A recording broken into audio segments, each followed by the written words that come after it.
But he was like, this person, this particular maintenance person, and he knows who he is. He has helped out and had to fix something in my house, or in the house where I was at, in 2 different houses, right? And he has seen me operate in 2 different houses. And he was like, wow, you are such a good woman. He said, you really do make your person feel like a king. He said, even I feel like a king when I come in your house. And we're not together. Like, he's not, obviously there's nothing there. And he was just praising me that specifically. But I've heard that time and time again, right? And it's because I've actually taken time to study Proverbs 31 and to be prayerful about it and to practice that, to understand in the home, there is a proper place for the woman. Now, it's not one to be a doormat, and it's not one to just, you're not a doormat. And you're not just like, allowed, just like, oh, it's whatever he says, that's not what taking the lead is. That's not how it actually is. But there is a way, right? There is a way. It's a respectful way of being. It is not slapping, beating, hurting your husband in any way. It's not biting, spitting. It's definitely not punching him, busting his lip out because you see something on his phone that you don't like. That's treating your husband shamefully, right? And that's not giving him good. That is definitely not giving him good, all right? And that's definitely not fixing his crown or, being the crown for him, right? So if you have a woman, or you find a woman who is treating you that way, right, then this is not your wife. She's not your wife. Now, in our family, and my sons know this, but in our family, my mother taught me, young, that we're a family of empaths, right? So when you are empathic and you feel people's feelings strongly, right, it's a gift and a curse, because a lot of times you want to run from those feelings, right? And I have boys, but it doesn't matter. When you are a person that can feel strongly, you tend to attract narcissistic, controlling people in your life. If you're not careful, people will take your kindness for weakness and try to, walk all over you and hurt you, right? But this is why you have to be prayerful and do the best that you can to not allow that to happen. And sometimes it does. Sometimes they do, a Jekyll and Hyde presents themselves in your life, and they present themselves one way, and you think you've done as much vetting as possible, 10 years of vetting or whatever, and it's still, nope, they turn out to be another way. They think they're going to be able to get over on you by strongholding you, because that's what happens when you're empath. That is literally, you can research that. Like, empaths tend to attract narcissists if they're not careful and if they don't know, if they're not aware. Now, I'm telling that because my son, I want you to be, understand that when you feel strongly, you have to be careful about the type of woman that you attract. Not a controlling, nasty one, or one who's covert, who is, secretly treating you bad when you're behind closed doors. That's covert. That's hidden nastiness, okay? And that's still rottenness to your bones. She'll be rottenness you will die an early death, okay? Because of the stress you'll feel from being in that relationship with her. And things around you will be going wrong, right? Now, I have experienced this, and my son experienced this. And the minute you choose to walk away, cut your losses and say, no, I deserve better, right? I definitely deserve better. First of all, Jehovah has told me I deserve better. But, when I say cut your losses, I mean, sometimes it might involve like, hey, if they're being controlling, they want to take your car, right? I experienced that. It's like, oh, my ego is hurt. Let me try to throw my weight around and take my car and take the car. That doesn't work for me. That doesn't work for me. Here, you can have the car. Take it. It's all yours. Because you know what I know about my God?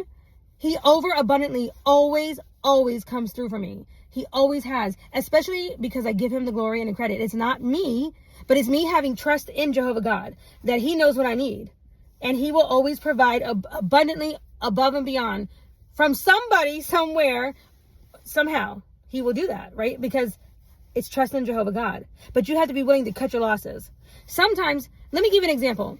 I knew somebody, I had a friend who once had a choice in women, and his family wanted him to, marry this one particular person. And it was basically because he had a child with her. And, he felt pressured to do that. But in 10 years of being around this person, it was like off and on, off and on, off and on. And he really didn't want to be around her because of some of the negative energy, right? But eventually his family had to bribe him to marry her by offering $10,000 or whatever, however much money it was. I don't even remember. It was amount of money if he stayed married to this person for however long and got married to her. I said, that's pathetic to me. That is so pathetic. Now, I know I'm not talking about a dowry or back in old times when families did that and gave a dowry or whatever. That's, I'm not talking about that. I'm just talking about this day and age, today, like today, right now and now. And it's like, this man over here doesn't even want to actually marry you. And in fact, has run away and is not even trying to live in the same state with this person because of her attitude or whatever. But the family was, he had to be bribed. So it's almost like, instead of finding a capable wife and making sure, he actually decided to do that. And he decided to put a cap on how much value he was going to receive from his capable wife, right? Or from the person that he decided to have this commitment with. And it was going to be XYZ amount of money. This is what he was promised or bribed to doing, right? And I immediately thought to myself, like, wow, because if you have a capable wife, a woman who really knows knows how to be a wife, and a good woman, you won't be capped at 10,000, 20,000, whatever. First of all, you're going to feel like it's, you're rich. You're going to feel like it's over and abundantly more than $10,000, right? There's no cap. In fact, the way a godly woman thinks is she has abundance. She's full of abundance. Like, why? Because our God, Jehovah, that we serve, is the creator. He can turn anything into money. I mean, he doesn't need money, right? So, but it's like that's what he does. Like, he's God. If he wants to, and he wants to provide for you in that way, he will give you either the vision to see, to be able to, encourage her husband in a way that he, the work that he does. In other words, everything will be blessed when it's actually the right woman for you that God has actually guided you to be with. You will feel an overabundance in your life. It's going to feel like way more than $10,000 or $20,000 or whatever. You're going to feel that in every area of your life, in your home life, in your work life, in your love life, it's just in your relationships with the friends, people, whatever. You will start to experience that blessing of having the capable wife, the one who is working good upon you all her days, right? You're going to feel that, okay? And it's going to look different for different men or whatever, but, I'll give you an example. One of, my second husband, he liked a certain type of deodorant. And me being a couponer and I love to have a full stock of everything. It was like, okay, you like this particular deodorant or whatever, I'm going to make sure you have 12 to 24 at all times. So you can go almost 2 years or however long, that I can get the coupons to be able to stock up, right? Because it's like, I don't want you worried about that. I don't want you worrying about you needing this. This is something that you have to buy every other week or whatever. And, okay. So she's going to think like that. She's going to think like that for her king, right? She's going to be, in the way I envision it, the way I see it in my mind is that, as a wife, right, who is a queen, okay, I already know that. I may not be married right now, but I know what I bring to the table, right? I look at it as like, as my husband is walking down his walk with God, down the sidewalk or whatever, as he's doing his walk with God, right? I'm placing gold bars down under his feet, right? So every step he takes towards God in a spiritual way, trusting God, and he's putting trust in me, I'm like paving his feet with gold bars, Okay, let me do this to help you. Let me do this to edify you. Okay, you need this. We're going to do this. We're going to do that. And I don't mean it's just all about him, because, the man, he is called to cover, protect, and provide, right? Specifically, protect. And someone like me, or if you're an empath, right, you do need to be with someone who understands that her energy cannot just be out there for everybody. Her energy needs to be protected. Not everybody can just get at her. Not everybody should be just allowed to siphon her energy, right? He needs to understand that.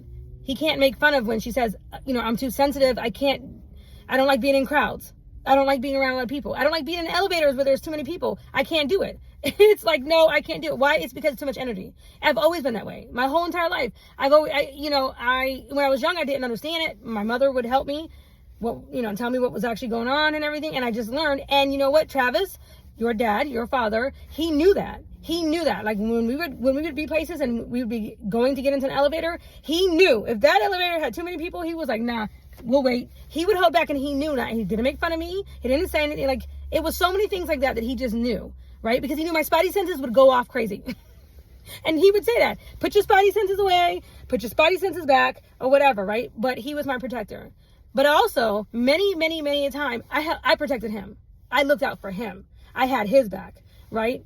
Because that's what you do when you are really married to your true queen, the right person, the one that God actually presented to you as your gift. You will know she does good for you all her days. All her days. She rewards you with good.